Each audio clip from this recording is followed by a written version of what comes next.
Hey guys, how's it going? Michael Troy here. Today we're looking at Marvel Team Up number 150, the last issue from 1984 with Spider-Man and the Uncanny X-Men, and now a moment of silence before the action begins. So subscribe to my channel if you haven't already, hit that like button, and let's get right into it. First of all, so it's the last issue of Marvel Team Up. Very fitting that the X-Men are on it because Chris Claremont and John Byrne pretty much launched Marvel Team Up featuring Spider-Man, and that was like one of their earlier collaborations along with Iron Fist before they worked together on the X-Men. So it's kind of nice to see the X-Men round out the book. And of course, you know, it's the last issue, so a lot of people aren't super invested in buying last issues, especially on something like Marvel Team Up, which is essentially an anthology because it features different stories every month. But it's got this gorgeous, freaking, like, very subdued Barry WINDSOR-Smith cover. You got Rachel, like, she isn't even in costume, and she just looks like such a badass. Love her. Great version of Nightcrawler. Spider-Man looks so cool. But so, like, they look so real at the same time. And then there's Rogue with bare legs for some reason. Shouldn't she have green stockings on? I mean, what if her bare leg touches Colossus and she absorbs his powers? That would be devastating. I love this, like, random M or W. I mean, it's just the way the material's folding. But WINDSOR-Smith just has this classical, beautiful line work and just, like, anatomy and just perfection. Too bad he's not drawing the interior. Oh, did I not tell you that? Sorry. Here we go. So it is written by Louise Simonson, which is cool because I love Louise Simonson. She's legendary ex-editor and a terrific writer in her own right, having written Power Pack, X Factor, going over to DC to write Superman, and just, like, always loved her stuff. Greg LaRocque, penciler. I feel like he's from, like, DC, like, Legion of Superheroes or something. Not overly familiar. And he's just, like, a classical, like, almost house style kind of comic book artist. A little generic, but, like, proficient and technically skilled and pleasing enough to the eye. Mike Esposito, inker. Janice Chiang, letterer. Bob Sharon, colorist. Danny Fingeroth, legendary Spider X editor, and Shooter, Jim, editor-in-chief. I love it. Classic, like, Spider-Man. This is my favorite, like, era in Spider-Man. Like, the, you know, he's coming through the skylight in his apartment, and the landlady's banging on the door, and then he's complaining about the girl sunbathing, and she's like, that's my niece. She paid her rent. Where's yours? It's hysterical.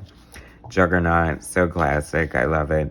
I love how Juggernaut became, like, who was, like, way more associated with the X-Men, became so associated with Spider-Man as well.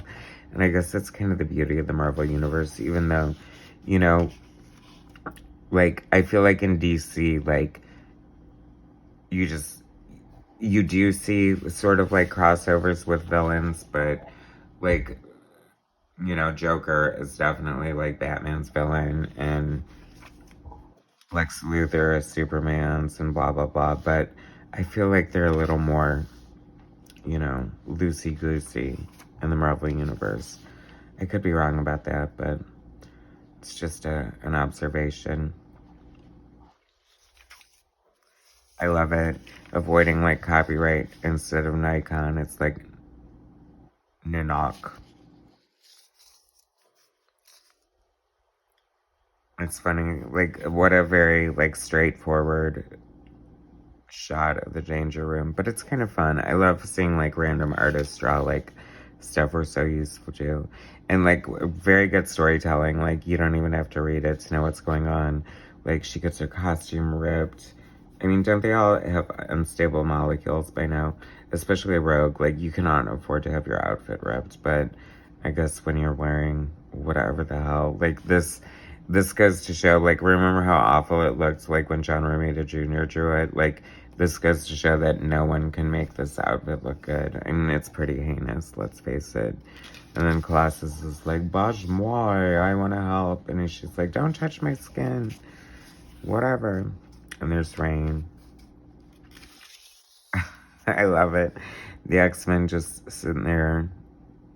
I love it when they do like mundane stuff. They're eating dinner on TV trays. That's hysterical. And modern readers are like, what's a TV tray? They used to have TV trays where you would like, if you normally always ate in the kitchen, and if you were going to eat in the living room, you had to put your plate on a tray that had like folded metal legs under it. You know, I don't know, so you wouldn't spill or be a slob or something. But now, who cares? Anyone eats wherever they want. This is sort of like a textbook in like comic book penciling. Like it's very like so straightforward with the storytelling and the anatomy and just like the overall aesthetic and design. Like I feel like while his art is just fine, he could just amp it up just a teeny bit. Because, I mean, all these artists are, like, following Kirby, and Kirby is just, like, exploding off the page. And not everyone needs to be that way. There's, you know, definitely something to be said about subtlety. Like, if you're someone like Travis Charest or Jay Lee, perhaps, you know, they have an elegance that isn't so much in your face. But this is definitely, like, adequate, exciting enough. Sometimes it looks better than others. Like, that's a good well-drawn page. I like this. This looks nice. But what's happening? How's it all gonna end? I always thought this was such a weird, I don't know, I prefer, like, his original costume to this. Like, it looks okay, but I don't know. Dave Cockrum was an excellent costume designer. I feel like sometimes changes were just made to be, like, arbitrary. I love how this was drawn. I always love that. I love the shading on Rogue's face. And a little Kirby crackle. Like, every artist used it. Any artist worth their salt, I say. I'm always happy to see the addition of Kirby crackle. This is a very Paul Smith inspired looking Colossus, so I'm happy to see that. And overall, like, it was a pretty good episode. I always call them episodes. Issue. The final issue of Marvel Team Up. The Spider-Man Team Up book. And it was sad to see it go because they had some really fun team ups. But, you know, whatever. It came back again. And it was so good. Anyway, love this BWS cover. Thanks so much for watching. Please subscribe to my channel, hit like, share my content, and I'll bring you some more later. Thanks, guys.